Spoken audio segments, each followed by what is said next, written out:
सांगाल? आता जी आपल्याकडे अन्न औषध प्रशासनामध्ये जी माहिती प्राप्त झाली आणि त्याच्यानुसार आपण तात्काळ या ठिकाणी नोबल हॉस्पिटलमधील या मेडिकल स्टोअरला मी व्हिजिट केलेलं आहे. त्याच्यामध्ये औषध याच मेडिकलमधून घेतलं पाहिजे या या प्रकारचा किंवा याच्या व्यतिरिक्त कोणत्याही परवानाधारक मेडिकलमधून घेऊ शकतात अशा प्रकारचा या ठिकाणी फलक प्रदर्शित केलेला नाहीये.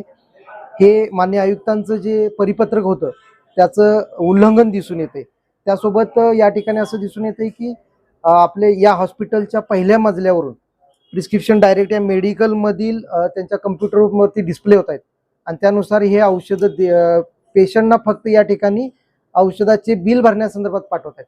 पेशंटला कोणत्याही पेशंट किंवा त्याच्या नातेवाईकांना प्रिस्क्रिप्शन दिलं जात नाहीये आणि त्याच्यानुसार इथं औषध विक्री त्या संदर्भातले सर्व पुरावे मी माझ्या तपासणी अहवालात नोंद करून घेतलेले आहेत.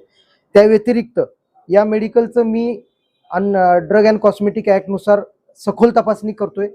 त्याच्यामध्ये बरीच उल्लंघनं आढळून आलेली आहेत आणि त्याच्यानुसार प्रथमदर्शनी ही जी काय उल्लंघनं आढळलेली आहेत ती जन आरोग्याच्या आणि जनस्वास्थ्याच्या दृष्टिकोनातून ही अत्यंत घातक असल्यामुळे मी आज या दुकानाला तात्काळ औषध विक्री बंद करण्याचे आदेश देतोय. काय नेमक्या त्रुटी आढळलेल्या आहेत आणि ही नेमकी कारवाई तुमची काय असणार आहे? याच्यामध्ये माझ्या तपासणीमध्ये असं दिसून येते की यांनी एक्सपायरी जे मुदतबाह्य झालेली जी औषधं आहेत ते ॲक्च्युली स्वतंत्रपणे त्यांनी ओळख चिठ्ठीसह साठवणं गरजेचं आहे. तर या ठिकाणी अशी काही औषधं त्यांनी विक्रीयोग्य औषधासमोर साठवलेली आहेत.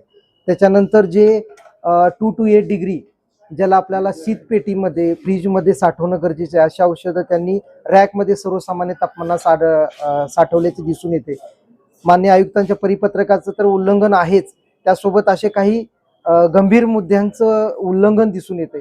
त्याच्यामुळे आपण त्याच्यावरती तात्काळ कारवाई करतो. एक व्हिडिओ व्हायरल झालेला आहे, त्या व्हिडिओला अनुसरून वरिष्ठांकडून काय आदेश आलेले आहेत का? हा, तसेच वरिष्ठांकडून आदेश आज सकाळी प्राप्त झाले. त्यानुसार तात्काळ या दुकानाला तपासणीसाठी आपण व्हिजिट केलेलं आहे आणि त्या अनुषंगाने आपण त्यांची सखोल तपासणी करून त्या अनुषंगाने त्याच्यावरती आपण तात्काळ कारवाई करतोय.